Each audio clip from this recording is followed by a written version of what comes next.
விருச்சக ராசி, விருச்சக லக்னம். காலபுருஷனுக்கு 8வது வீடு. ரொம்ப தைரியமா இருக்கக்கூடிய ராசி. நெறைய பேருக்கு உதவக்கூடிய ராசி. வெளியலாம் என்ன சொல்றானுங்க விருச்சகத்த பத்தி? இவங்க ஒரு ஆளா? இவங்க யாரையுமே மதிக்கவே மாட்டாங்க. இவங்க என்ன பேசினாலும் முகத்துல அடிக்கிற மாரி பேசுவாங்க. எதார்த்தமா இருக்க மாட்டாங்க. இதெல்லாம் விருச்சகம் வாங்கிட்டு இருக்கக்கூடிய பெயர்கள். ஆனா விருச்சகம் பார்த்தீங்கன்னா, மத்தவங்களுக்காகவே செஞ்சு செஞ்சு இன்னைக்கு கெட்ட பெயர் வாங்கிட்டு இருக்கக்கூடிய ஒரு சூழ்நிலைகள். என்னதான் கெத்து இருந்தாலுமே, செவ்வா கெத்து தாங்க.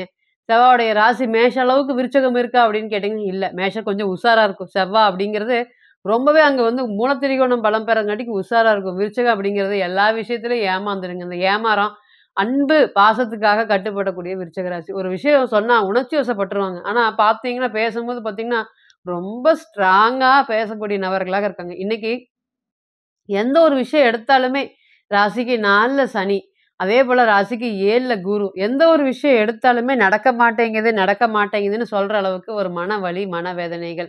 இதுக்கு மேல எங்களுக்கு ஒரு கஷ்டங்கள் இருந்ததே இல்லைங்க. என்ன நான் பண்ணக்கூடாதுன்னு நெனைக்கிறேனோ, என்னை கைய புடிச்சு கிரகங்கள் அதை தான் கூட்டிட்டு போய் பண்றாங்க. அந்த அளவுக்கு தொந்தரவுகள் குடுக்குது. இந்த விஷயம் நான் பண்ணக்கூடாது, ரொம்ப உஷாரா இருக்கணும் அப்டின்னா, யாராவது ஏமாத்திட்டு போயர்றாங்க என்னைய. இத ஏமாறக்கே பேர் போன ராசி விருச்சக ராசி.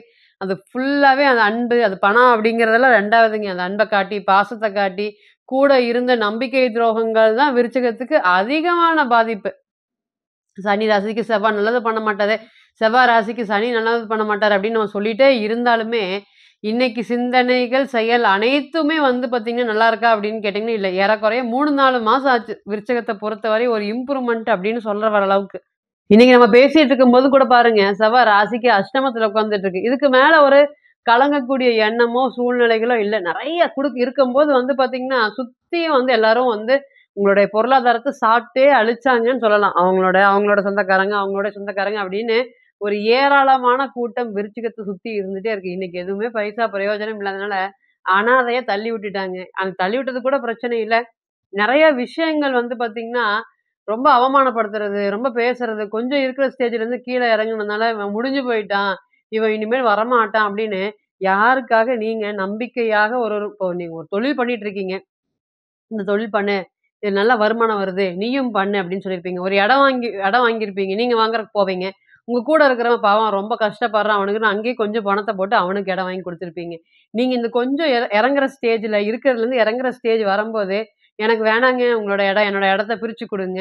அப்படின்னு உங்களுக்கே சொல்லாம பிரிக்கிறது, அல்லது உங்ககிட்டயே தெரியாத மாதிரி விக்கிறது, இவங்க கூட போனா ஏதாவது பிரச்சனையில மாட்டிக்குவோம் அப்படின்னு பயப்படுறது, தொழில்லயே உங்களுக்கு போட்டியாக வர்றது, நீங்க எடுத்துட்டு இருந்த அதே இடத்துல போய் ஆர்டர் எடுக்கிறது, இந்த மாதிரி ஒரு ஒரு விஷயங்களும் நல்லா பழகக்கூடிய நபர்கள் யாரோ, அன்பு, பாசம் வச்சிருந்தவங்க யாரோ, அவங்களே உங்களுக்கு பார்த்தீங்கன்னா, எதிரியாக மாறக்கூடியது. இதெல்லாம் தான் போயிட்டு இருக்கா விருச்சகத்துக்கு. யார நம்புறீங்க? அவங்க தான் நம்பிக்கை துரோகம் பண்ணிட்டாங்க. யாருக்காக ஓடி உழைச்சீங்க? அவங்கலாம் இன்னைக்கு "நீ எனக்கு என்ன பண்ணுன?" அப்படின்னு ஒரு வார்த்தையில கேட்டுட்டு போயிட்டாங்க. இதெல்லாம் தான் விருச்சகத்துக்கு இப்ப ஓடிட்டு இருக்கா அப்படின்னு கேட்டீங்கன்னா, நிச்சயமா ஓடிட்டு இருக்கு. நெறைய கஷ்டங்கள, கவலைகள கடந்து வந்திருக்கக்கூடிய விருச்சக ராசிக்கு, என்னதான் பண்ணாலும் சனீஸ்வர பகவான் எங்களோட ராசிக்கு ஒரு யோகாதிபதி தான். கண்டிப்பா நிச்சயமா 4ஆம் அதிபதி. அப்ப அது ஒரு இடம், வீடு, சொத்து, சுகத்துக்கு எல்லாமே சனீஸ்வர பகவான் தான் காரணமாக இருக்காரு. இவரு செவ்வாயோட ராசிக்கு நல்லது பண்ணுவாரா அப்படின்னு கேட்டீங்கன்னா, நல்லது நிச்சயமாக பண்ணுவாரு. பண்ணக்கூடிய விஷயத்துல இருக்காரா அப்படின்னு கேட்டீங்கன்னா இருக்கு.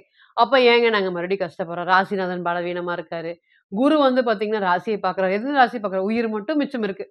மத்த எதுவுமே இல்ல. எந்த பிரச்சனை இருந்தாலும் தாங்கறக்கு நான் தயாரா இருக்கேன் அப்படின்னு நீங்களே சொல்லுவீங்க. ஆனா ஒரு இம்ப்ரூவ்மென்ட் அப்படிங்கிறது ஏதாவது இருக்கா அப்படின்னு கேட்டீங்கன்னா, இல்ல. 5ல பாருங்க ராகு. ப அதேபோல பார்த்தீங்கன்னா, ராசிக்கு 11ஆம் இடத்துல கேது. எதுக்கு இதுக்கு மேல எப்படி நீ ஒரு லாபத்த சம்பாரிச்சுருவ? இதுக்கு மேல நீ எப்படி வந்துருவ? அப்படின்னு எங்க போனாலும் ஒரு முட்டுக்கட்ட. ஒரு இடத்த விக்க போறீங்க, அங்க ஒரு முட்டுக்கட்ட. ஒரு ஆர்டர் வாங்க போறீங்க, அங்க ஒரு முட்டுக்கட்ட. அந்த மாதிரி எங்க போனாலும் தொடர்ந்து ஒரு தடை அப்படிங்கிறது என் கூடயே பயணிச்சுட்டு வருதுங்க. பேசாம எனக்கு பேர் வச்சதுக்கு பதிலா தடைன்னு வச்சிருக்கலாம். எங்க போனாலும் இந்த தடைய தூக்கிட்டே போற மாதிரி இருக்கு அப்படின்னு சொல்ற அளவுக்கு, ச்சே நான் ட்ரை பண்ணி ட்ரை பண்ணி என்ன ஆக போதுங்க, எனக்கு சக்சஸ் இல்ல அப்படின்னு சொல்ற அளவுக்கு தான் இன்னைக்கு யோசனை இல்லாம பேசக்கூடியது. நெறைய யோசனைகள் இருந்தாலும், பிரில்லியன்ட்டா இருந்தாலும், உங்களுடைய நாலேட்ஜ் இன்னைக்கு உங்களுக்கு பயன்படாத ஒரு சூழ்நிலைகள் இருக்கு. இதெல்லாமே விருச்சகம் கடந்து வந்த பாதைகள், கடந்துட்டு இருக்கக்கூடிய பாதைகள். இப்ப நம்ம பேசும்போதும் பாருங்க, ராசிநாதன் அஷ்டமத்துல இருக்காரு. இதுக்கு மேல என்னங்க? பிறந்த கால ஜாதகத்துல எப்படி இருந்தாலும் கோச்சாரத்துல இந்த மாரி அஷ்டமத்துக்கு போகும்போதெல்லாம், தூங்குனா தூக்கம் வரமாட்டேங்குதுங்க. இரவானா தூக்கம் வரமாட்டேங்குது. என்னுடைய எதிர்காலத்த நெனச்சு எனக்கு கவலையா இருக்கு. இனி வரக்கூடிய இந்த காம்படிஷன் வேர்ல்ட்ல எப்படி நான் ஜெயிச்சு, இது எல்லாமே அன்னைக்கு வந்து 100ல 10 பேர் தொழில் பண்ணிட்டு இருந்தாங்க. இன்னைக்கு 90 பேர் தொழில் பண்றாங்க. எப்படிங்க ஜெயிக்க முடியும்? இது அதே மனச விட்டுட்டீங்களா அப்படின்னு கேட்டீங்கன்னா, மனசு விட்டுட்டு இருக்கீங்க. இருந்தாலுமே இதிலிருந்து வெளிக்கொண்டு வரும் விதமாக 5, 7 பரிவர்த்தனை குரு இத்தன நாளா ராசிய பார்த்துட்டு இருந்தாரு. இனி வரக்கூடிய காலங்கள்ல 5ஆம் அதிபதின்னு சொல்லக்கூடிய விருச்சக லக்னம் மற்றும் ராசிக்கு யோகாதிபதி 5லயே பயணிக்கக்கூடிய இந்த நாட்கள், சுக்கிரன் 7ஆம் இடத்துல 2 பேரும் கிட்டத்தட்ட மார்ச் மாசம் வரை இந்த பரிவர்த்தனை வேலை செஞ்சு, மகாலட்சுமி யோகம்னு சொல்லக்கூடிய 7ஆம் அதிபதி 7லயே வராருங்க. சுக்கிரன் மாளவியா யோகத்த குறிக்குது. அதேபோல குரு பகவான் 5ஆம் அதிபதி 5க்கே வராருங்க. அப்ப இது கலாநிதி யோகம்னு சொல்லக்கூடிய கலையினால ஏற்படக்கூடிய 5ஆம் அதிபதி 5லயே இருக்கிறது இது ஒரு நல்ல ஒரு யோகம். எப்படி இருக்க போகுது? இந்த பரிவர்த்தனையாவது எங்களுக்கு நல்லதா குடுக்குமா? நிச்சயமாக நல்லதா குடுக்கறதுக்கு காத்துட்டு இருக்கு. கலங்காத விருச்சிக ராசி வெளியலாம் இன்னைக்கு கலங்காம இருக்கீங்க. ஆனா மனசுக்குள்ள கலங்கிட்டு இருக்கீங்க. இனி நல்லது நடக்க காத்துட்டு இருக்கா. ஓம் சனீஸ்வர பகவானை போற்றி போற்றின்னு சொல்லி அவர் பாதம் வணங்கி, இனி நடக்கக்கூடிய நல்ல பலன்கள் என்ன அப்படின்னு இத்தன நேரமா வந்து பார்த்தீங்கன்னா, விருச்சிகம் கடந்து வந்த பாதையெல்லாம் நம்ம சொல்லிட்டோம். இனி எப்படி இருக்க போகுது? 7ஆம் அதிபதி 7க்கே வரப்போறாரு. எனக்கு கல்யாணம் வேண்டாம், வேண்டாம் எது நடந்தாலும் நெகட்டிவா இருக்கு. சுத்தி இருக்கிறவங்கள பார்த்து எனக்கு கல்யாணம் பண்றோம் அப்படிங்கிற வெறுப்பே வந்து அதிகமாயிருச்சு. எங்க போனாலும் பிரச்சனை, பிரச்சனை. என்னால இதெல்லாம் சமாளிக்க முடியாது.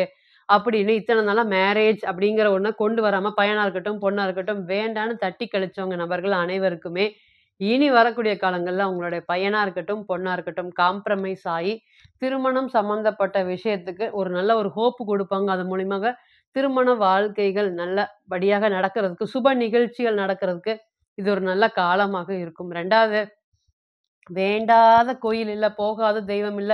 தொடர்ந்து நாங்க வந்து பார்த்தீங்கன்னா, குழந்தை பேருக்கு முயற்சி பண்ணிட்டு இருக்கோம். கிட்டத்தட்ட வந்து 4 வருஷம் ஆயிருச்சு, 5 வருஷம் ஆயிருச்சு. எங்க போனாலும் இது ஒரு பெரிய கேள்வியா கேட்குறாங்க. எப்ப குழந்தை பொறக்கும்? எப்ப குழந்தை பொறக்கும்? அப்படிங்கிற மாரி கேட்குறாங்க. இதனாலேயே வெளிய ஃபங்ஷன் போறதுக்கு, விசேஷத்துக்கு போறதுக்கே நாங்க அவாய்ட் பண்றோம். இனி வரும் காலத்துல எங்களுக்கு குழந்தை பேறு முருகப்பெருமானுடைய அருளால குழந்தை பேறு கிடைக்குமா?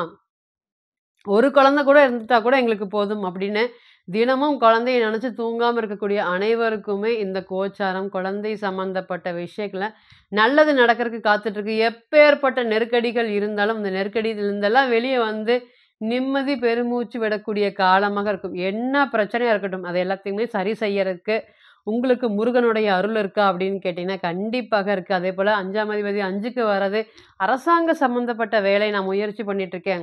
அரசியல் சார்ந்த விஷயத்துல நான் தொடர்பு பெறக்கு ரொம்பவே ஆசைப்பட்டுட்டு இருக்கேன்.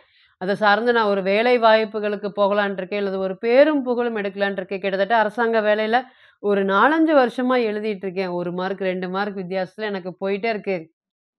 சில சமயம் விட்டுறலாமா? இதுல இது ஆகுமா? ஆகாதான்னு தெரியாம விட்டுறலாமா? அப்படிங்கிற ஒரு சூழ்நிலைகள்ல கூட இருக்கேன்.